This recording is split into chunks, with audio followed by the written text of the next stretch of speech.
Welcome back, and you're watching Market Fatafat on ET. Now let's keep it going with all the stocks that are buzzing in trade, either on the back of news flows or technicals.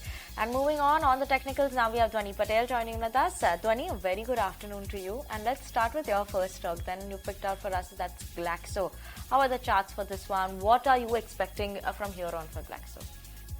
Absolutely. What we are seeing over here on the chart structure is that the chart has been, or the price has been constantly taking up a support at a 50-period exponential moving average on a daily chart, and currently from last 4 sessions we are trading above it. So it's more of a mean reverting trade from where one can buy into this particular stock, keeping a stop loss at 1273 and a target of 1340. Alright, before we move on, let's take note of the Dilip Bitcoin numbers that are flashing on the bottom of the screen. If you look at the losses widened on a year-on-year basis, and therefore you can see the repercussion on the stock price as well. The stock is falling about 4% as we speak. If you look at the EBITDA also, it's declined by about 21% on a year-on-year basis, coming in at around 170 crore rupees. If you look at the margins, what a sharp dip on a year-on-year basis, 6% of the margins as against 8.2% on a year-on-year basis. So that is Dilip Bitcoin. That is actually bearing the brunt of weak earnings, 4% downtick coming in for that particular counter. Moving on to another earnings name, and Divji Torque. Remember that this is a recently listed counter. It came out with its quarterly earnings, and if you look at it on a year-on-year basis, a good uptick coming in on the revenue. 73 crore rupees is the revenue, which is seen an uptick of about 25.7%. You have the EBITDA also that's seen an uptick on a year-on-year basis. The EBITDA is coming at around 19 crore rupees, coming at around with an uptick of about 47.6%. PAT, however, if you look at it, it's coming at around 13 crore rupees as against 12 crore rupees, while the EBITDA margin has coming around 26.3% versus 22.4% on a year-on-year basis. There's a good expansion, but the stock price is actually declining in trade today, as you can see on your screen, 2% downtick coming in for that particular counter. Okay, that's another stock that is on focus on the back of its numbers. It's RITES, and when you look at it in terms of the revenues of the company, that have seen a growth of around 10% over there, while in terms of the profits of the company also, they have come in at 130 crores versus when you look at it, there's a growth on a year-on-year 138 crores, so a growth on a year-on-year basis is what we're seeing in the profits of the company as well. EBITDA performance and operating performance, slight bit of a slowdown there. I beg your pardon, in terms of the profits, quarter-on-quarter basis, it's a growth, but on a year-on-year basis, you're seeing a decline of around 3% there. So operating performance also seeing a slight bit of an improvement there. 27.9% is what the EBITDA margin is at versus 26.7%. Let's keep an eye on this one. As of now, RITES surely reeling under pressure after we're seeing that the profits of the company are down on a year-on-year. Alright, let's shift focus to another company that reported its earnings then, and that is Concord for you. If you look at the revenues, it's coming at around 2,184 crore rupees as around 2,057 crore rupees, which is a mild uptick on a year-on-year basis. If you look at the profit, also 272 crore rupees as against 253 crore rupees.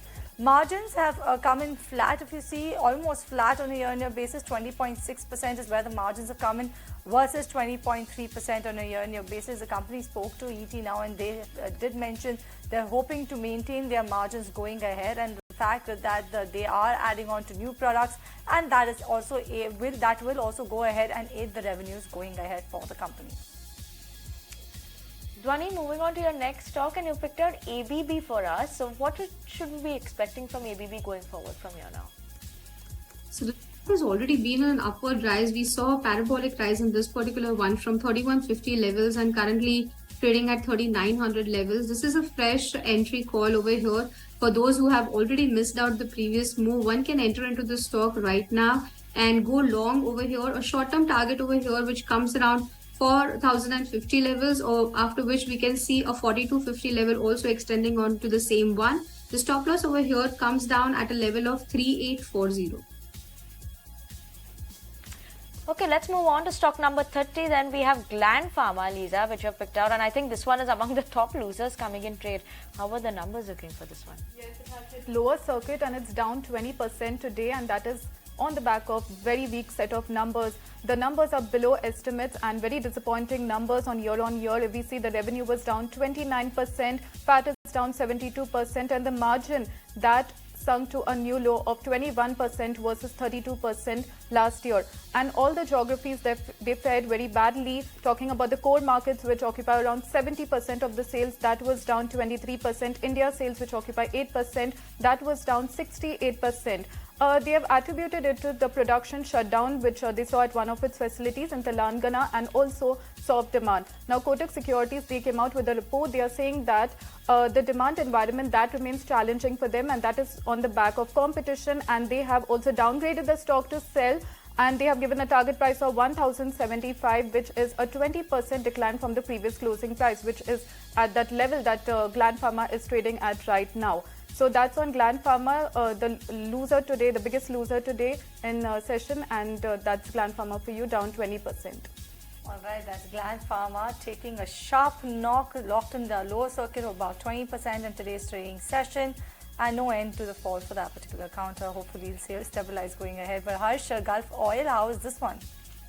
Well, when I'm looking at revenue, it's up 24% on year-on-year basis, solid volumes. But what I'm looking at in terms of EBITDA is it's declined around 0.5% or thereabouts. So in fact, EBITDA has come in at 88 crore versus that 89 crore number same time last year. And what we're also seeing in terms of profitability is there's a slight bit of decline, 2% decline coming in terms of profitability as well. It's coming at 62 crore this time around. So what we do see in terms of margin is that there's a margin decline that's coming in from that 13.9% mark. It's coming at 11.2%. You can see the impact of that on the stock price. Was lower by as much as 3% earlier today. What we're also seeing is that the board has declared a dividend of $25 a share, so that's one positive. They largely believe that net realizations is what has fallen 13% QOQ to 124 rupees a litre. Look out for some of those factors. Also, total volumes were up both on a YOY as well as on a QOQ level, and core volumes were largely in line, while AdBlue volumes were slightly higher. So that's largely the take on Gulf Oil. Let's move on and talk about Electra Green Tech, Dhwani, the electric bus maker. In terms of when you look at the charts for this one, YTD 31% uptick there. Today also trading with gains of almost 3%. How are the charts looking for this one? What's the indication you're getting here? This particular chart interests me for the only reason being that we have seen on one up move over here in this particular stock. What's interesting today is that the volumes are picking up in this particular stock, and we are near the breakout level. One can take an entry into this particular one. It's more of a short-term portfolio ad stock. You need to buy from the current levels for a target of 790, and then 850 is the next target on the charts, with the stop loss coming over here at 650. The next one, and we have Hindustan Construction Company, HCC as you know it as, which is in focus on the back of its numbers. 6% growth in terms of the revenues. Operating performance a bit subdued there because EBITDA has seen a decline of almost 18%. Margins have seen a contraction as well, around 300 basis point contraction in terms of the margins, 10.2% versus 13% last year. Profits, that's the one that is interesting, and that is why we're seeing that sharp up move in the stock as well, because a six-fold growth in terms of the profits of the company. Profits at 191 crores versus 31 crores last year. Keeping an eye out on this one, HCC trading with gains of 9% as of now. All right, that's HCC for you. But Dhwani, City Union Bank, how is this one looking on the charts to you? An attractive one? Absolutely, we are definitely seeing some sluggish behavior coming over here onto the banking sector, but City Union Bank over here is acting against the trend right now. It's definitely made a bottom at this point in time. We are seeing that the stock is failing to fall below 135 levels and maintaining that as a good support level. One can enter into this particular one at this price and look for a short-term target over here at 150, post which we will see more momentum coming into this particular one, and the next target coming over here on the chart is still 157. Over here, a stop loss that one needs to maintain is, as discussed, 135. All right, next up, let's talk about Ugrow, and that particular counter is in focus in today's trading session, seeing a sharp uptick. Remember, earlier in this week, the company also came out with its earnings, but the recent buzz or the recent uptick in the stock price is due to this particular news, and as Ashish Kacholia has picked up about 15 lakh shares in Ugro in a block deal that took place yesterday, and that translates to about 1.6% equity stake. So on back of that, you have Ugro Capital that is in focus in today's trading session. A sharp up move, holding on to strong gains, about 9.5% in today's trading session. Let's move on and talk about Welspun Corp on the charts, Dhwani. What is the indication now? Is it an attractive time to actually pick Welspun Corp at the current price? What is interesting over here is in the chart that we had a short-term downtrend into this one, for which we've already seen a breakout. We are currently trading near the swing lows of the upward rising channel that it is forming in the short term right now. So from current level, one can go long into this particular one. Volumes are also adding to the move over here. 256 is the next target on this particular one on the short term, keeping a stop loss at 230. Right, so that is Dhwani's take coming in on that particular counter. But let me connect with our colleague Sumit Chaturvedi, who's standing by to tell us what exactly did the SC panel report had to say on the Adani Hindenburg case. Sumit, over to you.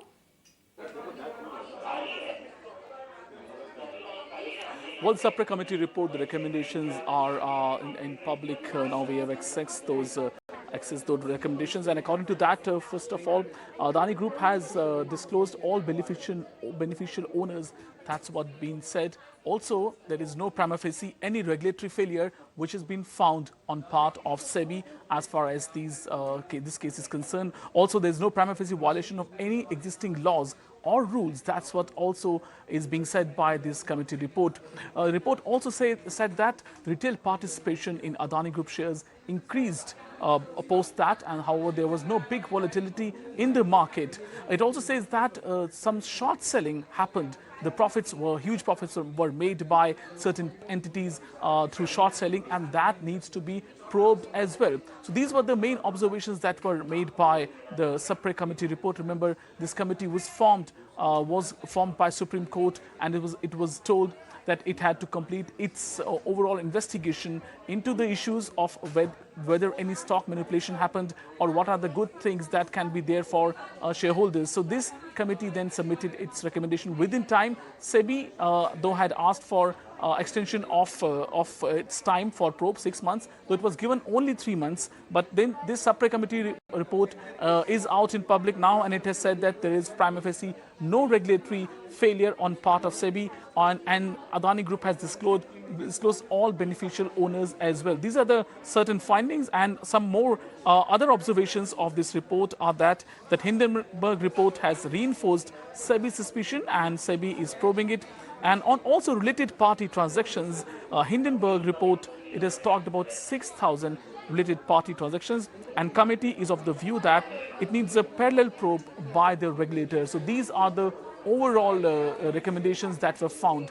For more to talk on this, we are joined by Honorable Lawyer Mr. Renina on this. Good afternoon to you, sir. First of all, what do you make of the report? What do you think this is? Is it giving a clean sheet to Adani Group, or is just kicking the ball into SEBI's court? Well, I think Adani for the time being has been given a clean sheet because nothing wrong has been found as far as Adani is concerned. They have complied with all the regulatory requirements. But what the report says is that there are some short selling done prior to the Hindenburg report, and therefore SEBI is now empowered, or he is now required to go into these issues and take immediate action, because I believe SEBI itself has found that some entities have entered into short selling and done something which is contrary to the regulations of SEBI. SEBI now immediately move into the matter, and on the 14th of August, when they give their report to the Supreme Court, they will have to give exact findings as to who are responsible for this short selling and what action SEBI has taken or proposes to take against them. So as things stand today, the Adani Group has been given a clean sheet. SEBI will, of course, go into the further details, and once that happens, then SEBI will come out. So I agree with you that now the ball is in SEBI's court. They have to do all the fact-finding. A committee cannot go into the facts. They can only go into the general systemic issues. And they have found that the systemic issues have been complied with by Adani Group. Therefore, they have not committed any default. SEBI will now have to go into the other issues of manipulation of prices and real and related party transactions, and then come up with specific findings which will have to be placed before the Supreme Court. So, sir, you were saying that this is good news for Adani Group, well, which has been given a clean sheet as far as this particular case is concerned. But do we need more safeguards against such short sellings to ward off such reports that come and then huge profits are made through such short sellings?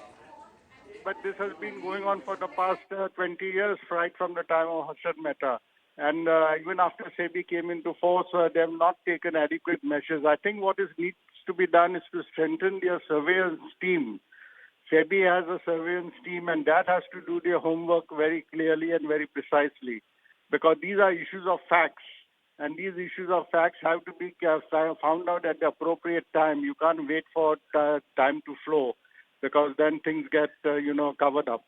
So surveillance team of SEBI should be very active, and they have to work very fast to ensure that these type of transactions are caught in the right time, by the right place, and certain penal action can be taken against them. Unless SEBI sets a record of taking penal action against price manipulators, nothing is going to change. You may have all the regulations in the world, but the regulations have to be enforced.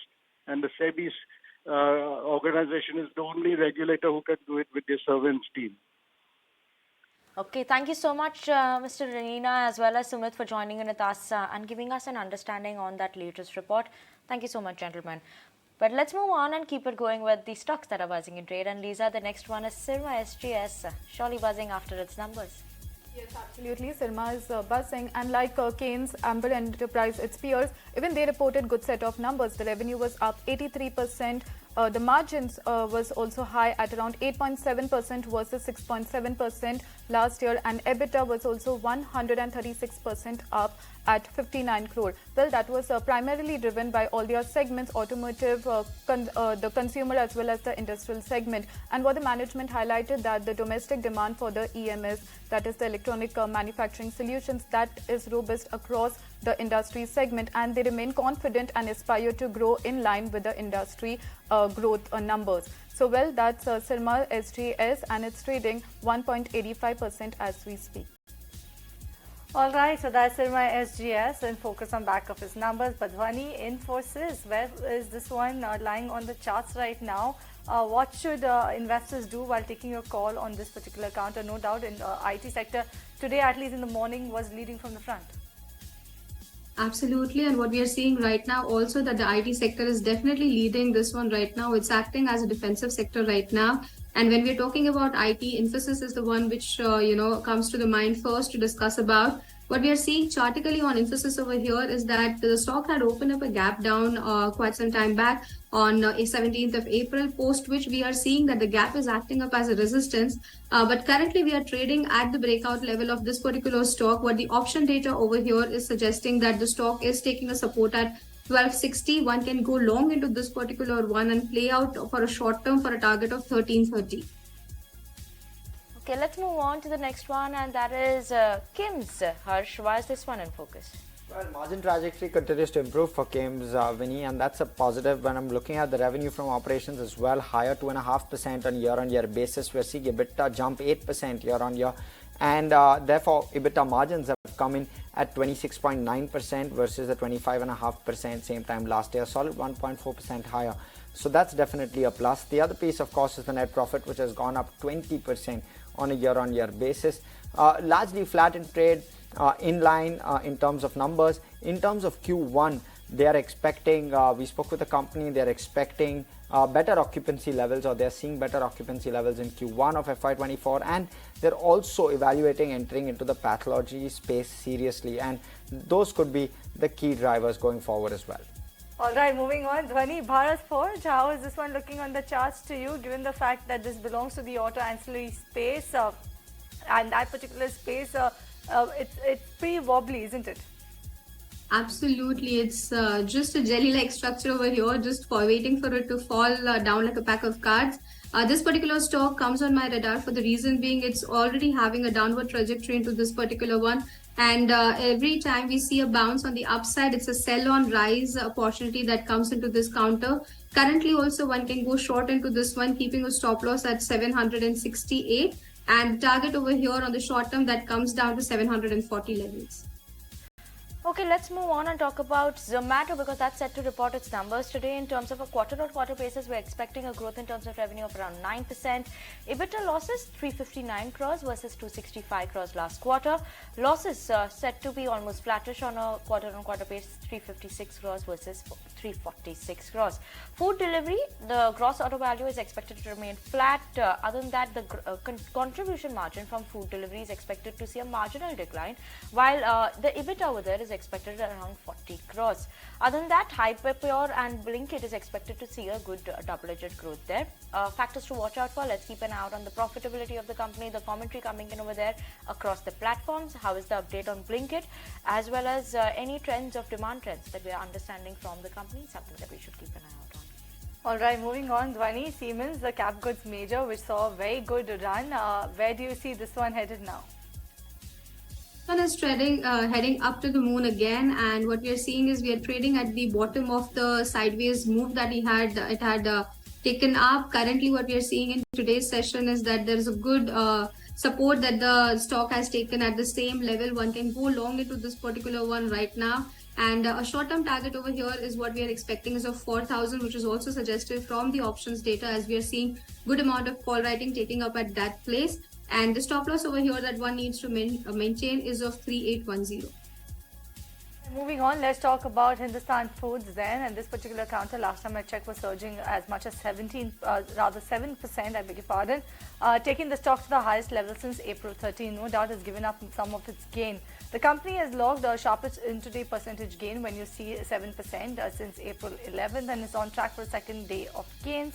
The company reported approximately 65% gain in the consolidated net profit for the quarter, coming in at around 20.2 crore rupees, and the revenue from operations saw an uptick of about 13%, coming in at around 660 crore rupees. On back of that, you can see Hindustan Foods still holding on to good gains, about 3%. Okay, Dhwani, the next stock that you've picked out for us, it's not a name that we talk to regularly. Which stock was it, if you could tell us a bit about it? I'm really sorry I missed your... I believe Dhwani is going to talk about the index, CNX Auto Index. Oh yes, absolutely. So CNX Auto Index is definitely one thing that I want to talk about, and a stock that which I want to pick out of in this one is also Bajaj Auto that we are going to talk about. So what we are seeing over here in CNX Auto Index is that the index overall is definitely giving a green tick over here in today's session, but a noteworthy point is that every time we are seeing the index moving up, but we are not able to hold on to those gains, and we are falling down from the opening prices of the CNX Auto Index. We are definitely seeing it as one of the top 3 sectors supporting the index today into the up moves, but the move is not sustainable. Why particularly Bajaj Auto is that the structure over here of Bajaj Auto is looking very weak to me over here. From current levels, one can go short into Bajaj Auto. It's not moving above 4600 levels, and overall derivative data also suggests the same thing. One can expect a fall coming into this particular one nearby to 4300 levels, and that's the reason why CNX Auto and Bajaj Auto are definitely in focus for now. Okay, let's move on. And Lisa, Nazara Tech, why is this one in focus? Well, Nazara Tech, it surged as high as 9% in early morning trade, and that was because of its subsidiary Nordwin Gaming. They raised as much as 232 crore from existing as well as the new investors. It saw participation from existing investors like Nazara, Crafton as well as Jet Synthesis, and the new investors included names like Sony Corporation as well as Innopark.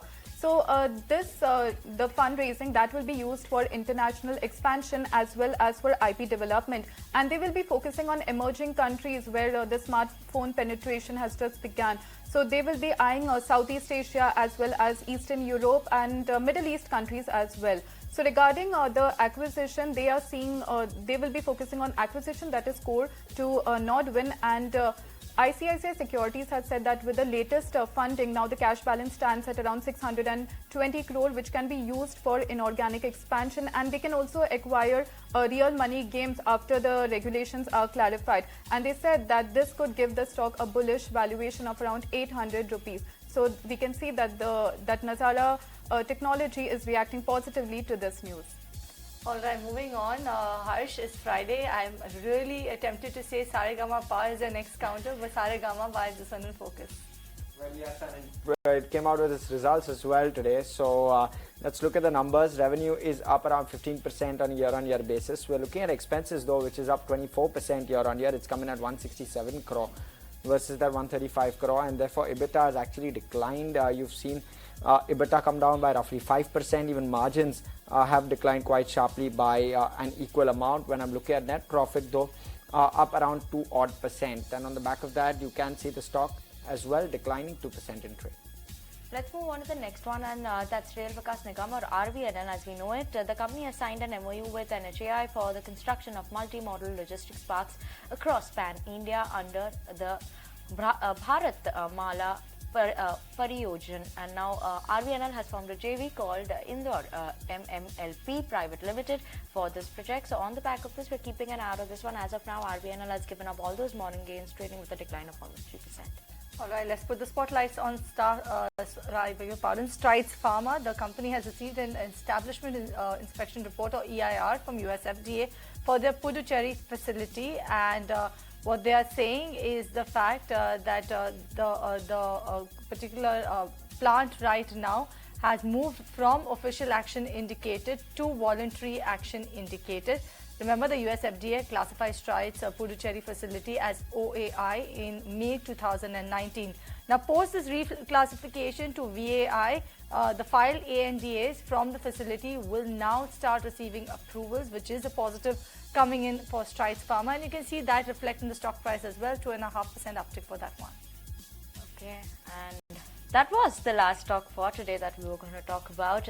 On that note, thank you so much, Dhwani, Harsh, Lisa, as well as Gaurav for joining in with us this afternoon. And it's a goodbye from Sharon, myself, as well as the team who put the show together.